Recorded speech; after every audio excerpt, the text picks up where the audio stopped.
Hello बच्चों, स्वागत है आप सभी का आपके अपने चैनल गॉड क्लासेस पर। तो बच्चों, पिछली वीडियो को कंटिन्यू करते हैं। पिछली वीडियो में हमने एक्सरसाइज 6.4 के क्वेश्चन नंबर 14 तक कर लिए थे, अप्लाइड मैथमेटिक्स क्लास 11th। आज हम इससे आगे करने वाले हैं, क्वेश्चन नंबर 15 से स्टार्ट कर दें। तो 15th क्वेश्चन में कहता है आपको कि the sum of the first 3 term of a GP is 39/10। जो पहली 3 टर्म है जीपी की, उसका सम दिया हुआ है 39/10 एंड देयर प्रोडक्ट, और प्रोडक्ट भी दिया हुआ है। तो जब जीपी के अंदर 3 टर्म्स का प्रोडक्ट दिया जाता है तो आपको जीपी किस तरीके से लेनी चाहिए, ये ऑलरेडी जो हमने बेसिक किया था उसके अंदर हमने डिस्कस किया था कि हमें पहली वाली टर्म लेनी चाहिए a/r, दूसरी टर्म लेनी चाहिए a, तीसरी टर्म लेनी चाहिए ar। अब क्योंकि इसका प्रोडक्ट 1 है तो आप यहाँ पर 1 पुट करेंगे, r से r कैंसिल, a³ की वैल्यू आ गई 1, इसका मतलब a की वैल्यू आ जाएगी 1। अब कहते हैं कि जो इनका सम है, इनका सम दिया हुआ आपको 39/10, तो सम आ गया a/r plus a into r equals to 39/10। अब a की वैल्यू तो ऑलरेडी हम निकाल चुके हैं ना, तो a की वैल्यू आप यहाँ पर पुट कर दो, तो ये आ गया 1/r 1, और यहाँ पर पुट करेंगे तो यहाँ रह जाएगा r। एलसीएम लो, इसका एलसीएम आ गया हमारे पास r, तो 1 plus r square equals to 39/10। Cross multiply कर दो, 10 plus 10r plus 10r square equals to 39r। अब जितनी भी टर्म्स है ना, सबको एक ही तरफ इकट्ठा कर लो।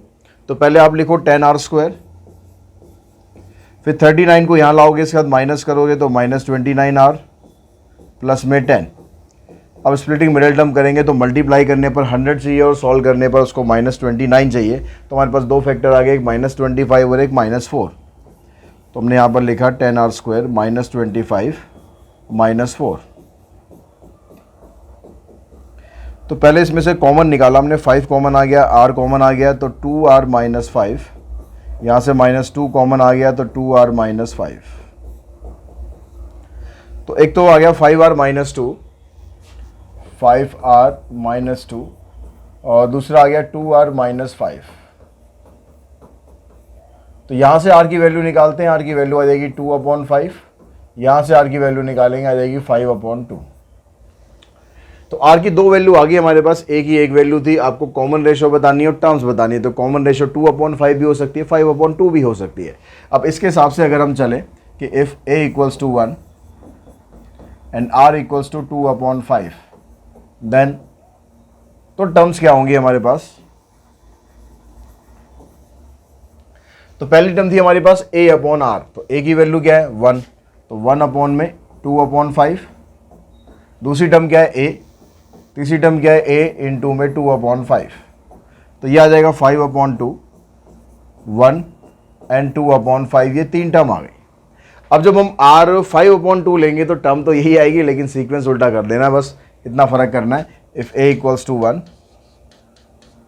And r equals to 5/2, then terms are, तो पहले 2/5 आ जाएगा, फिर 1 आ जाएगा और उसके बाद 5/2 आएगा। तो इस तरीके से आप ये क्वेश्चन नंबर 15 कर सकते हैं। अब चलते हैं क्वेश्चन नंबर 16 पर। 16 क्वेश्चन में कहता है कि the 3 numbers are in AP, 3 number AP के अंदर दिए हुए हैं एंड देयर सम इज 15, और सम उसका 15 दिया हुआ है। तो जब सम आपको 15 दिया हुआ है, 3 नंबर AP में दिए हुए हैं, तो हम ऐसा करते हैं, हम यहाँ पर ले लेते हैं a माइनस डी, a और a प्लस डी, ये 3 टर्म ले ली हमने a प्लस डी, क्योंकि इन तीनों का सम आपको दिया हुआ है। इससे कैंसिल हुआ तो 3a इक्वल्स टू 15, यानी a की वैल्यू मिल गई हमें 5। अब आगे कहता है कि if 1, 4 and 19 are added to these number, अगर इन नंबर्स के अंदर, ये जो नंबर हमें दिए हुए हैं, इनके अंदर अगर हमने 1, 4 और 19 ऐड कर दिया तो जो सीक्वेंस है वो जीपी में कन्वर्ट हो जाएगा। तो पहला सीक्वेंस क्या था, पहली टर्म क्या थी हमारे पास a माइनस डी, इसमें कहता है कि अगर हमने 1 ऐड कर दिया, और दूसरी वाली टर्म थी हमारी a, इसके अंदर हमने 4 ऐड कर दिया, तीसरी टर्म थी a प्लस डी, और इसके अंदर हमने 19 ऐड कर दिया, तो जो ये सम, ये जो सीक्वेंस है ना, ये जीपी में आ जाएगा। तो इज ए जीपी। तो a की वैल्यू तो हमारे पास निकली हुई है 5, तो यहाँ पुट कर देते हैं। तो 5 + 1 ये आ जाएगा 6 - d 5 + 4 9, इधर से आ जाएगा 19 + 5 24 प्लस डी। अब ये टर्म जो आ रही है ना ये जीपी में है। अब जीपी में है तो जीपी की प्रॉपर्टी होती है जो बीच वाली टर्म आता है उसका स्क्वायर इन दोनों के मल्टीप्लिकेशन के बराबर होना चाहिए। तो 9 का जो स्क्वायर है ये 6 - d इंटू 24 प्लस डी इसके बराबर आएगा। तो 9 का स्क्वायर हो गया 81, यहाँ से इसको मल्टीप्लाई कर देंगे 6 × 4 = 24, 6 × 2 = 12 और 2 14 plus 6d minus 24d and minus D square. सारी टर्म्स को इस साइड लेफ्ट में ले आओ तो माइनस डी स्क्वायर प्लस में हो जाएगा 24d और ये -18 होगा, -18 इधर आके +18 हो गया। इसको इधर लाके इसके साथ माइनस करेंगे तो 4 - 1 3 और 14 - 8 6। अब आपको 63 के फैक्टर करने हैं जिससे आपके पास आ जाए 18। तो इसके हम फैक्टर करते हैं, एक 21 आ जाएगा, एक 3 आ जाएगा। तो एक फैक्टर आ गया d + 21, दूसरा आ गया d - 3। तो एक से d की वैल्यू निकाल दी हमने -1 21, एक से d की वैल्यू आ गई 3। अगर d की वैल्यू -21 लेते हैं और a हम 5 लेते हैं, इफ a = 5 और d आ गया -21 तो टर्म क्या आएंगे हमारे पास? पहली टर्म है a - d, तो a हमारे पास है 5 - d। दूसरी टर्म है a और तीसरी टर्म है a + d। तो ये आ गया 26 5 और यहाँ से आ जाएगा -16। ठीक है, अगर हम d की वैल्यू 3 लेते हैं तो क्या होगा? इफ a = 5 और d की वैल्यू 3 है तो यहाँ पर जो पहली टर्म थी हमारे पास वो क्या है? 5 - d 5 और 5 + d। तो ये आ जाएगा 2 5 और 8। तो हमारे पास ये दो आंसर आ रहे हैं। ठीक है, 2 5 8 और 26 5 और -16, तो दोनों ही हमारे पास पॉसिबल आंसर है, दोनों ही मतलब वैलिड आंसर है, तो दोनों को आपको रखना है। उसके बाद चलते हैं नेक्स्ट क्वेश्चन नंबर 17 पर। 17 में कहते हैं कि भाई A B C are in GP. A B C 3 term है, जीपी के अंदर है, तो प्रूव करना है कि ये भी जीपी के अंदर है। अब जब इसने आपको बता दिया कि भाई A B C are in GP, तो इसका मतलब हुआ कि b का स्क्वायर आप करोगे तो a × c के बराबर होगा। अगर मैं यहाँ पर इसका ऐसे कर दूँ, b का स्क्वायर की मैं पावर 3 कर दूँ, इधर भी पावर 3 कर दी, इधर भी पावर 3 कर दी, तो हम इसको ऐसे भी तो लिख सकते हैं, 3 को मैंने अंदर ले लिया और स्क्वायर को बाहर ले लिया और ये हो गया a³ c³। तो यहाँ पर भी क्या हुआ, ये अगर हम मिडिल टर्म कंसीडर करें, ये मिडिल टर्म कंसीडर करें तो इसका स्क्वायर इन दोनों के प्रोडक्ट के बराबर आ रहा है। तो इसका मतलब यहाँ से हम कह सकते हैं a³ b³ and c³ are in GP.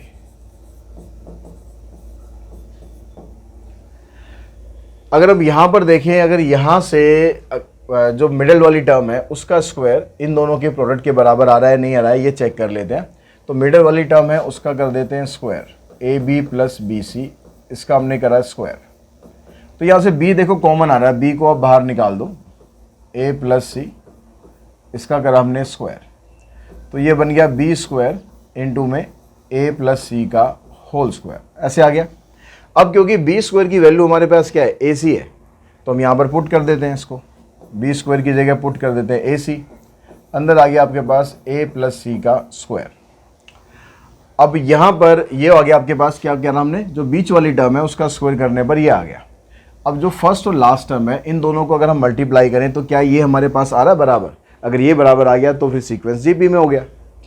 तो उसको मल्टीप्लाई कर लेते हैं, a² + b² into b² + c²। b² की जगह ना पहले वैल्यू पुट कर लो, आसान रहेगा। तो b² की जगह हमने पुट कर लिया AC और यहाँ पर भी पुट कर दिया हमने AC। अब यहाँ से आप पहले वाली ब्रैकेट से A कॉमन निकाल दो, अंदर रहेगा A + C। दूसरे वाली ब्रैकेट से C कॉमन निकाल दो, अंदर रहेगा A + C। अब A × C ये बाहर आ गया आपके पास, A + C आ गया A + C का होल स्क्वायर। तो ये दोनों टर्म सेम आ गई, तो यानी ये इसका स्क्वायर करने पर इन दोनों के प्रोडक्ट के बराबर आ रहा है। तो इसका मतलब ये वाला सीक्वेंस भी जीपी में आ गया। उसके बाद नेक्स्ट क्वेश्चन पे चलते हैं। नेक्स्ट में क्वेश्चन नंबर 18। यहाँ पर कह रहा है ABCD RNGP, 4 टर्म आपको दे रखी है। तो जब ऐसे 4 टर्म आपको दे रखी हो ABCDGP के अंदर, तो उसमें आपको क्या करना चाहिए। आपने बताया कि भाई ABCDGP के अंदर है। अब GP में कॉमन रेशो आप निकालोगे तो वो बराबर आनी चाहिए। तो कॉमन रेशो चाहे आप A/B निकाल लो, चाहे B/A निकाल लो, जैसे मर्जी निकाल लो, मतलब सीक्वेंस एक जैसा रखना है। अगर मैं यहाँ से A/B ले रहा हूँ तो दूसरी रेशो यहाँ से आएगी B/C, यहाँ से आएगी C/D। अगर आप इसको उल्टा कर देते हो B/A, C/B, D/C, तो भी तो बराबर ही है ना, रेशो बराबर ही आएगी अगर सारा रेसिप्रोकल कर दोगे। तो आप जैसे मर्जी लिख सकते हो। अब इसको हमने मान लिया K के बराबर, तो यहाँ से हम पहले इसकी वैल्यू निकालते हैं। अगर मैं B को यहाँ मल्टीप्लाई करूँ तो A की वैल्यू बनेगी B के, फिर B की वैल्यू निकालेंगे, यहाँ पर आ जाएगा C के, और C की वैल्यू निकालेंगे तो आएगा D के। अब ये सारी जो टर्म वैल्यू हमने निकाली है ना, किसी एक टर्म के अंदर आपको कन्वर्ट कर लेना है। तो जैसे यहाँ पर C की वैल्यू D के निकली थी, इसको मैं यहाँ पर पुट कर देता हूँ, तो ये बन जाएगा C की जगह D के रखेंगे तो ये बनेगा DK²। इस DK को यहाँ पर पुट कर देते हैं, तो A की वैल्यू बन गई DK³। अब A की वैल्यू भी DK में आ गई, B की वैल्यू भी DK में आ गई, C की वैल्यू भी DK में आ गई, और D तो फिर D है ही। अब आपको ये दिखाना है कि ये वाली जो तीनों टर्म्स हैं ये GP के अंदर है। तो ये GP के अंदर है, तो इसका मतलब इन दोनों की रेशो और इन दोनों की रेशो निकालोगे तो वो बराबर आनी चाहिए, ठीक है। या फिर आप वही कंसेप्ट यूज़ करो कि जो बीच वाली टर्म है इसका स्क्वायर निकाल लेते हैं और इन दोनों का प्रोडक्ट निकाल लेते हैं, वो बराबर आना चाहिए। जैसे मर्जी आप कंसेप्ट यूज़ कर सकते हो। अब यहाँ B और C की जगह आपने जो वैल्यू निकाली हुई ना, ये पुट कर दो। B² का मतलब होगा इसका स्क्वायर करके रखना है, तो ये हो जाएगा D² K⁴। C² का मतलब इसका स्क्वायर करो, D² K², और फिर इसका है होल स्क्वायर। तो यहाँ से देखो D² कॉमन निकल गया, K² कॉमन निकल गया, अंदर क्या रह गया, यहाँ रह गया आपके पास K² + 1, और इसका आ गया होल स्क्वायर। अब स्क्वायर से यहाँ पर स्क्वायर करेंगे आप, D की पावर आ जाएगी 4, K की पावर आ गई 4, और ये हो गया K² + 1 का होल स्क्वायर। अब आप निकालो इन दोनों का प्रोडक्ट, इसका और इसका प्रोडक्ट। तो ये बना आपके पास A² + B² C² + D²। तो यहाँ पर आपको A की जगह वैल्यू पुट करनी है। A की जगह आप रखेंगे DK³, DK³ स्क्वायर करेंगे तो ये पावर 6 हो जाएगी। फिर B² मतलब इसका स्क्वायर करके रखना है, D² K⁴। फिर C² D² K² कर दो, और लास्ट में है D²। तो जो पहले वाली ब्रैकेट है इसमें से आपने D² कॉमन निकाल दिया, K⁴ कॉमन निकाल दिया, यहाँ रह गया K⁴ + 1। तो दूसरी ब्रैकेट है उसमें से D² कॉमन आ गया, ये आ गया K² + 1। अब D² ये और D² ये, D की पावर बन गया 4, K की पावर भी है 4, और ये बन गया K² + 1 का होल स्क्वायर।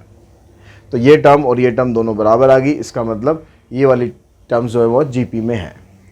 अब इसी तरीके से आप यहाँ पर इसको प्रूव करेंगे। यहाँ भी जो ये BC आ रहा है ना, BC A और B, इसकी जगह बस आप ये वैल्यू डाल देना तीनों, ये जो हमने वैल्यू निकाली है, ये वाली वैल्यू, ये वाली वैल्यू और ये वाली, और इसको आप सिंप्लीफाई करेंगे तो आपका जो वैल्यू है वो इसके बराबर आ जाएगी। तो उसके बाद हम नेक्स्ट क्वेश्चन पे चलते हैं। क्वेश्चन नंबर 19 में यहाँ कहता है कि the number of bacteria in a culture doubles every hour, कि जो बैक्टीरिया है ना वो हर घंटे के अंदर डबल हो जाते हैं। स्पीड उनकी ऐसी है कि हर घंटे के अंदर वो डबल हो रहे हैं। If there were 30 bacteria present in the culture originally, अगर 30 बैक्टीरिया जो है वो स्टार्टिंग में थे, यानी A की वैल्यू होगी 30, और वो डबल होते जा रहे हैं, मतलब रेशो उनकी बढ़ती जा रही है, डबल होती जा रही है। तो how many bacteria will be present at the end of second hour, ये बोल रहा है कि भाई सेकेंड आवर के एंड के बाद, सेकेंड आवर के एंड के बाद मतलब आपको यहाँ निकालना है A3, A2 मत निकाल देना, क्योंकि जो A1 है वो पहले स्टार्टिंग में हो गया। जब 1 घंटा ख़त्म होगा तो जो अगली वैल्यू आएगी वो होगी A2। जब दूसरा घंटा ख़त्म होगा, सेकेंड आवर ख़त्म होगा, तो वैल्यू आएगी A3। तो eight the end of second hour ये क्या बनेगा, number of bacteria at the end of second hour. तो एक्चुअली में ये वैल्यू बनेगी A3। और A3 को हम कैसे लिख सकते हैं, AR²। तो A की वैल्यू आपके पास है 30, R की वैल्यू है 2, तो ये आ जाएगा आपके पास 120। तो 120 बैक्टीरिया बढ़ जाएंगे। उसके बाद जो दूसरी वाली टर्म है उसमें क्या करा है, at the end of 4th hour, तो सेम कंसेप्ट यूज करो, at the end of 4th hour 4 घंटे खत्म होने के बाद जो वैल्यू आएगी वो आएगी A5, यानी आ जाएगा AR की पावर 4। तो A आ गया 30 और 2 की पावर 4, ये आ जाएगा 480। उसके बाद जो दूसरी टर्म है फिर क्या कर रहे हैं यहाँ पर, at the end of nth hour. तो nth आवर में आपको बताना है number of bacteria at the end of nth hour. तो nth आवर का मतलब हो गया ये बनेगा AN+1, तो फार्मूले में आएगा ARN। A की वैल्यू 30, R की जगह 2 की पावर n। अब 2 की पावर n को आप सॉल्व नहीं कर सकते तो उसे ऐसे ही रहने देना, बस आगे कुछ नहीं करना है। उसके बाद नेक्स्ट क्वेश्चन है हमारे पास, क्वेश्चन नंबर 20। कहता था length of A sides of A triangle form A GP। जो ट्राइंगल की साइड्स है ना वो GP बना रही है। If the perimeter of the triangle is 37, और पेरीमीटर ट्राइंगल का 37 है, पेरीमीटर का मतलब हो जाएगा तीनों साइडों का सम आपको दे दिया, ठीक है। अब and the shortest side is of length 9, find the length of the other 2 side. जो छोटी वाली साइड है यानी हम उसको कंसिडर कर लेते हैं A, ठीक है। ये ट्राइंगल हो गया, ट्राइंगल की जो साइड है वो एक तो A हो गई। अब क्योंकि GP बना रही है तो दूसरी AR होगी और तीसरी AR² होगी। अब क्योंकि आपको तीनों का पेरीमीटर दे दिया है, पेरीमीटर 37 है, पेरीमीटर का मतलब होता है कि तीनों साइड्स का सम। अब इसमें से आपको जो शॉर्टेस्ट साइड है, शॉर्टेस्ट साइड क्या है हमारी, हमने A ले रखी है, तो शॉर्टेस्ट साइड आपको दे रखी है 9। तो A की जगह आप 9 पुट कर दो, 9 + 9R प्लस में 9R² इक्वल्स टू 37। इस 37 को भी इधर लाएंगे तो ये बन जाएगा 9R², 9R, 17 - 9 यानी 28। अब यहाँ पर 9 और 28 को अगर हम मल्टीप्लाई करें, 9 8 = 72 और 9 2 = 18, 18 + 7 25। तो 252 के फैक्टर करें जिससे हमारे पास 9 आ जाए। तो इसके आप पेयर बनाओगे जिससे 9 आपके पास आएगा। तो क्या क्या हो सकता है, हमने अगर लिया फैक्टर बना के देखो,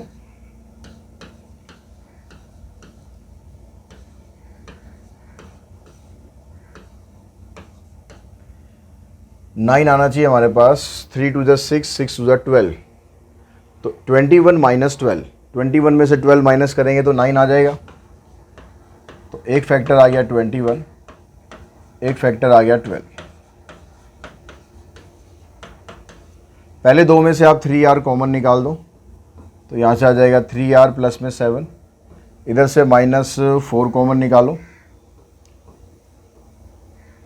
तो 3R + 7। तो एक फैक्टर आया 3R - 4, दूसरा फैक्टर आया 3R + 7। तो 3R - 4 को आप 0 पुट करोगे और एक बार 3R + 7 को 0 पुट करोगे, तो R की वैल्यू यहाँ से आ जाएगी 4/3, R की वैल्यू यहाँ से आएगी -7/3। अब ये वाली जो वैल्यू है ये एग्जिस्ट नहीं करेगी। क्यों नहीं करेगी? क्योंकि A की वैल्यू तो आपके पास 9 है, इसको जब आप इसमें मल्टीप्लाई करोगे तो सेकंड वाली जो साइड है वो नेगेटिव आ जाएगी। और ट्रायंगल की साइड नेगेटिव हो सकती है क्या? बिल्कुल भी नहीं होगी। तो इसका मतलब ये वाली वैल्यू आप कैंसिल कर दो। R आपके पास 4/3 है, तो साइड आपकी क्या क्या बनी? जो पहले वाली साइड है ये तो आपके पास है 9, जो दूसरी साइड है वो क्या बन जाएगी? A × R यानी 9 × 4/3, ये सेकंड साइड आ गई। और जो थर्ड साइड है ये सारी सेंटीमीटर में है, तो लास्ट में आंसर आपका सेंटीमीटर में ज़रूर लगा देना। फिर AR² है, तो 9 × में 16/9, तो ये साइड आ गई आपके पास 16। तो 9, 12 और 16। उसके बाद नेक्स्ट क्वेश्चन नंबर 21 पे चलते हैं। 21 में कहता है an insect population is growing in such a way that the each generation is 2.5 times as large as the previous one. यानी जितनी जनरेशन पहले थी उसका 2.5 टाइम्स जो है लार्ज सेकंड जनरेशन हो गई। ठीक है, तेजी से बढ़ रही है। तो यानी R आपको दे दिया इसने 2.5। If there are 10,000 insect in the first generation, पहली जनरेशन के अंदर इतने इंसेक्ट थे, तो ये हो गया आपका A। तो how many are there in the fifth generation, तो फिफ्थ जनरेशन में कितने होंगे, यानी A5 आपको निकालना है। तो सीधा सीधा फार्मूला लगा देना, आंसर इसका निकल जाएगा। नेक्स्ट क्वेश्चन पे हम चलने वाले हैं। The population of a country, population of a country is 114 million at present, अभी इतनी पॉपुलेशन है। If the population is growing at the rate of 10% per year, हर साल जो पॉपुलेशन है वो 10% के रेट से बढ़ जाती है। Then what will be the population the country in 5 year, तो कंट्री की जो पॉपुलेशन है 5 साल के अंदर कितनी हो जाएगी। तो अभी जो स्टार्टिंग में जो पॉपुलेशन है ना वो आपके पास कितनी है, 114 है। अब अगली बार क्या होगा, जो 10% है इसका उतनी पॉपुलेशन और बढ़ जाएगी। तो इसका मतलब जो सेकंड आपके पास टर्म आएगी उसके हिसाब से अगर हम देखें तो यहाँ पर आपको ना फार्मूला अमाउंट वाला लगा देना है। अमाउंट वाला फार्मूला जो हम लगाते हैं कंपाउंड इंटरेस्ट में, वही फार्मूला आपको लगा देना है। तो उसके हिसाब से जो सेकंड टर्म है, तो फार्मूला क्या होता है वो, जब हम अमाउंट का फार्मूला लगाते हैं तो प्रिंसिपल 1 प्लस में रेट अपॉन में 100 रेज टू पावर n, ये फार्मूला हम लगा देते हैं। तो यहाँ पर आपके पास पॉपुलेशन कितनी है, स्टार्टिंग में इतनी है और इस रेट से बढ़ रही है, तो 10%। एक साल लगा उसको, अभी इतनी थी, एक साल बाद पॉपुलेशन इतनी हो गई, ठीक है। तो यहाँ पर पावर आ गई 1, तो ये आ गया 10 and 1 11, 114, 11 अपॉन 10 में यानी 1.1 आप लिख सकते हो। ऐसे अगर हम अगले साल की पॉपुलेशन देखेंगे तो आ जाएगी हमारे पास 114, 1.1 की पावर 2, और उससे अगले साल की पॉपुलेशन देखें, अब ज़्यादा नहीं निकालनी तो आप वैसे भी निकाल सकते हो, ठीक है, आप वैसे भी निकाल सकते हो। A4 निकालेंगे 1.1 की पावर 3 और A5 निकालेंगे 114, 1.1 की पावर 4। अब इसको अगर आप सिंप्लीफाई करोगे तो आपका आंसर आ जाएगा, ठीक है। तो यहाँ पर हमने बिना सीक्वेंस बनाए निकाल दिया, लेकिन अगर आप सीक्वेंस बनाते हो तो A की वैल्यू कितनी है आपके पास, A की वैल्यू है 114 और R कितना आ गया, R आएगा आपका ये 1.1, क्योंकि हर साल जो है इसी रेट से पॉपुलेशन आपकी बढ़ रही है 1.1। तो A5 आपको निकालना है, A5 का मतलब हो गया A R की पावर 4, तो A की वैल्यू ये है और R की वैल्यू 1.1 उसकी पावर 4। तो देखो यही हमारा आया है। अब इसको आपको सिंप्लीफाई करना है। अब इसको सिंप्लीफाई आप करोगे तो इसको अगर मैं मल्टीप्लाई कर दूं इन दोनों को, ठीक है, इसको मल्टीप्लाई करने के लिए फ़िलहाल हम कैलकुलेटर का यूज़ कर लेते हैं। तो 114 मल्टीप्लाइड बाय 1.1, 1.1, 1.1, 1.1, तो आंसर आ रहा है हमारा 166.91, अप्रोक्सीमेट 166.91, इतनी मिलियन पॉपुलेशन हो जाएगी 5 साल में, ठीक है। अब नेक्स्ट क्वेश्चन पे चलते हैं। नेक्स्ट क्वेश्चन में कहता है the manufacturer reckons that the value of a machine which cost him rupees this, इतनी इसकी कॉस्ट है, डेप्रीशिएट ईच ईयर बाय 20%, हर साल कितने रेट से वो डेप्रीशिएट हो रही है, 20% के रेट से डेप्रीशिएट हो रही है। Find the estimated value eight the end of 3 years, तो 3 साल के बाद उसकी एस्टिमेटेड वैल्यू क्या होगी। तो देखिए अभी जो वैल्यू है उसकी वो है 56,200, ए आपके पास 56,200 है। अगर इस रेट से वैल्यू डेप्रीशिएट हो रही है तो उसके हिसाब से अगली वाली टर्म हमारे पास क्या बनेगी, सेम फार्मूला लगाओ जो अभी हमने करा। अमाउंट हमारे पास इतना है और इस बार वैल्यू डेप्रीशिएट हो रही है, डेप्रीशिएट हो रही है इसलिए प्लस की जगह हमने माइनस का साइन लगाना है। 20% के हिसाब से डेप्रीशिएट हो रही है, इसकी पावर होगी 1। यहाँ से हम इसको कैंसिल करते हैं तो 5 - 1 4, तो ये आएगा आपके पास 4/5, यानी ए की वैल्यू आपकी ये है और आर की वैल्यू होगी 4/5, ये आप कह सकते हो। और eight the end of 3 years, 3 साल खत्म होने के बाद, 3 साल खत्म होने के बाद क्या होगा, 1 साल खत्म होने के बाद तो वैल्यू इतनी हो रही है, तो 3 साल खत्म होने के बाद A4 आपको निकालना है। तो A4 निकालना है, उसके लिए हमारे पास फार्मूला बन गया है AR3। ए की वैल्यू है 56200, R 4/5 निकलेगा, इसकी पावर 3 कर देंगे, तो इसको 3 बार कर दो आप मल्टीप्लाई, इसको आप सॉल्व करेंगे। 5 से पहले इसको काटा हमने, 5 12 5 60 और 4 फिर 5 से हमने इसको काटा, 10, 2, 5 चौक 20, और तो कटेगा नहीं, तो 2248 इंटू में 64, 2248 इंटू में 64 डिवाइडेड बाय 5, तो ये बना हमारे पास 28774.4। इतनी उसकी जो वैल्यू है वो डेप्रिशिएट हो गए, इतनी उसकी वैल्यू आ जाएगी।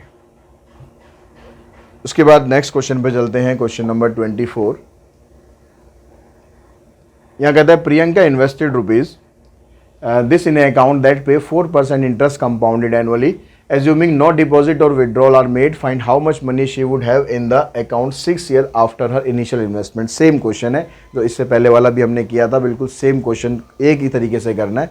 वही अमाउंट वाला फार्मूला आप लगाओगे तो आर आपके पास क्या आ जाएगा, ए तो आपको ये दे ही रखा है, फिर जो सेकेंड टर्म है वो निकालोगे आप, तो प्रिंसिपल 1 प्लस में 4% के रेट से बढ़ रहा है, तो यहाँ से हमने इसको कैंसिल करा, 25 प्लस 1 तो 26 अपॉन में 25, ये सेकेंड टर्म बनेगी, मतलब आर हम निकालेंगे तो आर आ जाएगा 26 अपॉन में 25।